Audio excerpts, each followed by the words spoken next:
کشمیر، خالستان، ناگالینڈ، آسام، منی پور کے لوگ رائٹ آف سیلف ڈٹرمینیشن کے چارٹ کے نیچے کیوں نہیں اپنی قسمت کا آپ فیصلہ کر سکتے؟ کشمیر کے مسئلے پر یہ بات کلیئر ہے کہ لگ بھگ 20 کے قریب ریزولوشن ہیں یونائیٹڈ نیشن سیکورٹی کونسل کے۔ جواہر لال نہرو خود اس مسئلے کو یو این سیکورٹی کونسل میں لے کے آیا تھا، اور ہم یہ میسج دے رہے ہیں کہ آج بے شک مودی کی کمانڈ کے نیچے بھارت ایک ہندو راشٹر بننے جا رہا ہے۔ ہندو ہندی ہندوستان کا نعرہ جو کہ 1920s میں آر ایس ایس جو کہ نازی پارٹی کی طرف سے بنی تھی انہوں نے دیا ہے۔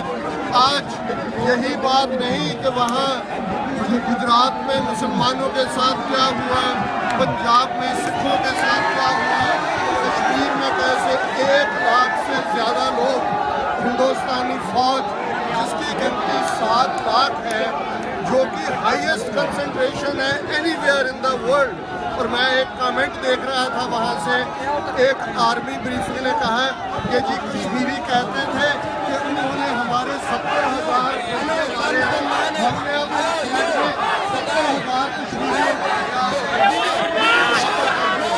لوگ لاشیں گن رہے ہیں، یہ ووٹیں گن رہے ہیں۔ یہ ہندوتوا کا کانسیپٹ ہے۔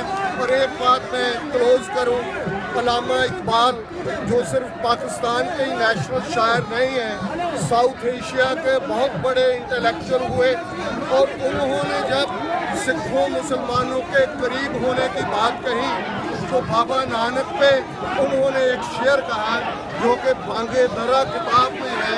انہوں نے کہا آہ شودر کے لیے ہندوستان غم خانہ ہے، درد انسانی سے اس بستی کا دل بیگانہ ہے، پھر اٹھی آخر صدا توحید کی پنجاب سے، ہند کو ایک مرد کامل نے جگایا۔